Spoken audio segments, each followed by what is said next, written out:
आज के योग से 72,000 नाड़ियां स्वस्थ होती हैं और जो अपने ब्रह्मचर्य जीवन को सफल बनाना चाहते हैं उनके लिए यह योग बहुत उत्तम है।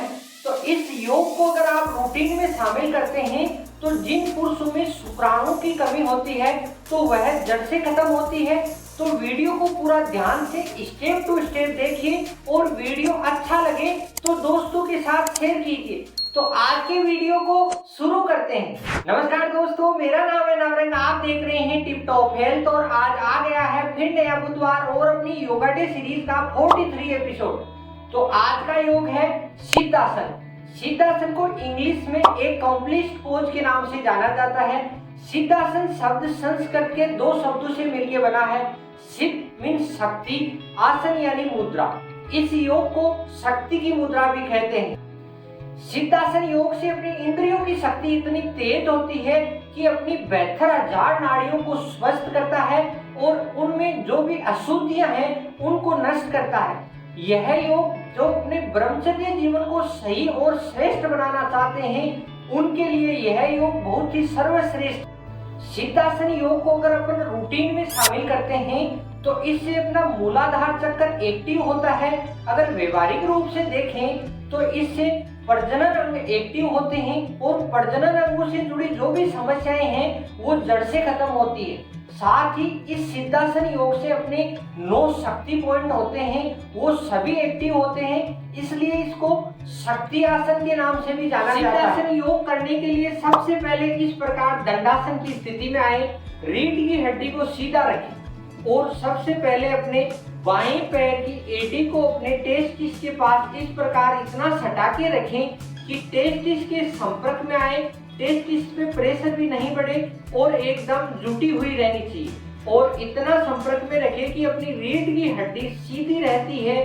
तो यह एडी उनसे जुड़ी हुई और जैसे ही रीढ़ की हड्डी में स्लोप आता है तो वह टेस्टिस से दूर हो जाता है। इस प्रकार की मुद्रा बनानी है। इसी प्रकार अपनी जो साया पैर होता है, जो राइट पैर, उसकी एडी को भी अपनी दूसरी जो लेफ्ट एडी है उसके ऊपर रखना है और एडी अपनी सीमन के जस्ट ऊपर रहनी चाहिए। तो यह मुद्रा एकदम सही बनेगी। तो इसमें बायां पैर नीचे और दाहिना पैर ऊपर रहता है। तो एकदम इस प्रकार रखें और इस प्रकार रखने पे जो अपना राइट पैर है उसके पंजे को इस प्रकार अपनी पिंडलियों के बीच में लगाएं। न पिंडली के नीचे जाना चाहिए न ही पिंडली के ऊपर आना चाहिए और दूसरे पैर को जो अपने लेफ्ट पैर पहले लगाया था उसको यहाँ नीचे हाथ देके इस प्रकार अपने पंजे को लेना है और इस प्रकार सीधी मुद्रा बनती है। तो अपने दोनों घुटने एकदम समांतर रूप से जमीन से जुड़े हुए रहने चाहिए, रीढ़ की हड्डी एकदम सीधी होनी चाहिए और फिर आप किसी भी मुद्रा में इसको ध्यान ले सकते हैं। इस प्रकार बुद्धासन भी कर सकते हैं, इस प्रकार भी ले सकते हैं। आपको जो भी सुविधा लगे उस मुद्रा में आप बैठ के अगर इसका अभ्यास करते हैं तो आपके लाइफ में बहुत चेंजेस आते हैं।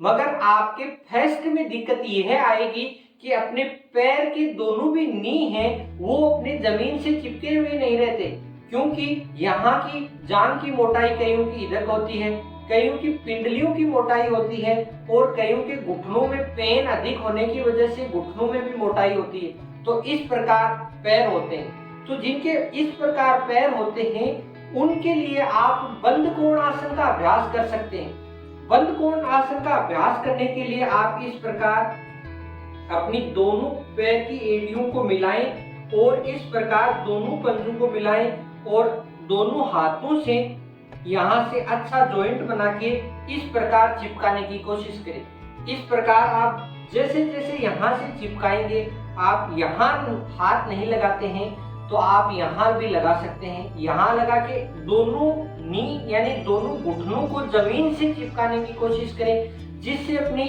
जांघ की जो मसल्स होती है उनमें लचीलापन बढ़ता है और वो अपनी जमीन से चिपकने के लिए सही प्रिपेयर हो जाती है। तो इस प्रकार अभ्यास करते हैं तो आपको बहुत अच्छा होता है। और दूसरी इसमें समस्या आपकी यह आती है कि दोनों एड़ियां ऊपर नीचे होने से अपने जो भी यहाँ की मसल्स होती है उनमें पेन होता है, क्योंकि जो दोनों के जॉइंट होते हैं उनको आपस में रखने से इनकी हड्डियों के अंदर पेन होता है। तो इसके लिए आप किसी भी प्रकार का तौलिया ले सकते हैं।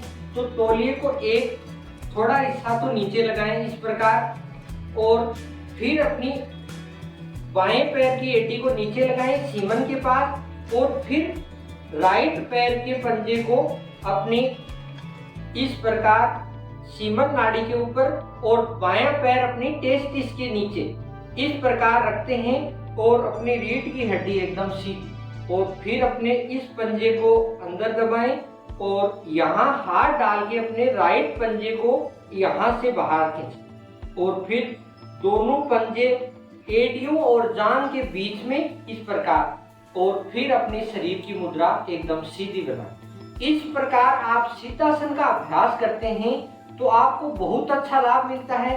इसमें अपने 9 शक्ति पॉइंट एक साथ एक्टिव होते हैं। तो 9 शक्ति पॉइंट कौन से होते हैं?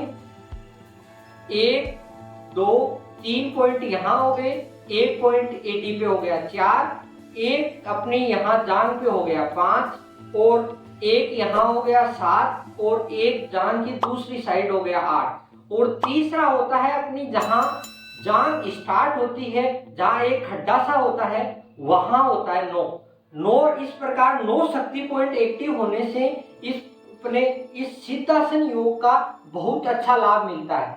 तो इसको आप रूटीन में अगर शामिल करते हैं तो आपके जो ब्रह्मचर्य का जो पालन करना चाहते हैं उनके लिए यह योग बहुत उत्तम होता है, क्योंकि इनके दिमाग में शांति आती है और अपनी ऊर्जा का ऊर्ध्वगामी इसमें परिवर्तन होता है। तो अपने शरीर एकदम बलशाली तेजस्वी होता है।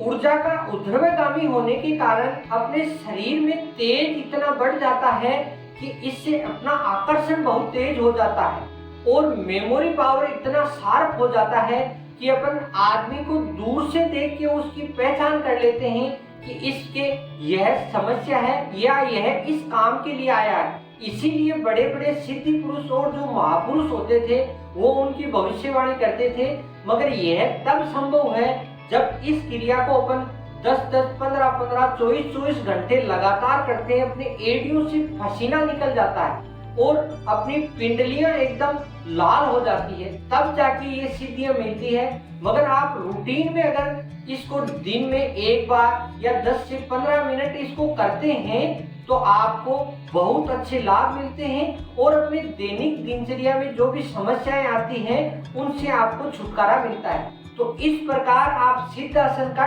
डेली रूटीन में शामिल करें तो आपको बहुत ही अच्छे परिवर्तन देखने को मिलेंगे। सिद्धासन योग की अगर अपन लाभ की बात करें तो इससे स्मरण शक्ति तेज होती है, दिमाग में स्थिरता आती है, और जो अपन एक बार याद कर लेते हैं वह लॉन्ग टाइम मेमोरी में सेव हो जाता है, और इससे अपनी सोच सकारात्मक रूप से काम करती है। दूसरा अगर देखें तो जो व्यक्ति अपने ध्यान लगाने के लिए अगर कोई योग देखता है तो उसके लिए यह योग सर्वश्रेष्ठ है। बस इसमें आपको बैठने की आदत पटकनी पड़ती है। तीसरा अगर इसका लाभ देखें तो यह पुरुषों के रोगों के लिए बहुत उपयोगी है, जैसे धातु रोग हुआ, शीघ्र पतन हुआ, या स्पर्म काउंट में अगर कमी है तो उनके लिए यह योग बहुत ही उच्च योग है। तो इस योग को आप रूटीन में शामिल करते हैं तो आपके बहुत से रोग कटते हैं। और चौथा अगर इसका लाभ देखें तो इससे अपनी शरीर की ऊर्जा ऊर्ध्वगामी होती है, जिससे अपने चेहरे में तेज आता है और ब्रेन अपना बलवान होता है, और अपने ब्रेन में इतनी अच्छी ताकत आती है कि आप अपने दूरदर्शी हो जाते हैं। तो इस प्रकार आप इसके लाभ उठाने के लिए आप इस योग को रूटीन में जरूर शामिल करें। सिद्धासन योग की अगर अपन सावधानियों की बात करें तो इस योग को आप खाली पेट करें, और जो अपने दिन में एक बार इसको करना है, चाहे सुबह करें या शाम को करें।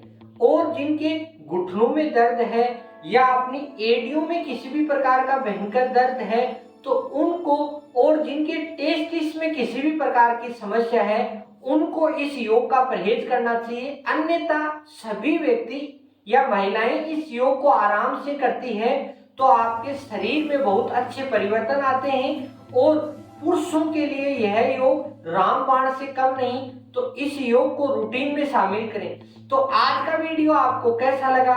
अच्छा लगा तो कमेंट करके बताएं, और किसी भी प्रकार का सुझाव हो या समस्या हो तो वो भी कमेंट करके बना सकते हैं। तो फिर मिलते हैं नेक्स्ट बुधवार। हंसते रहिए, मुस्कुराते रहिए और टिप टॉप हेल्थ से जुड़े रहिए। जय हिंद, वंदे मातरम। योग की डिटेल में स्टडी के लिए टिप टॉप हेल्थ को सब्सक्राइब करें।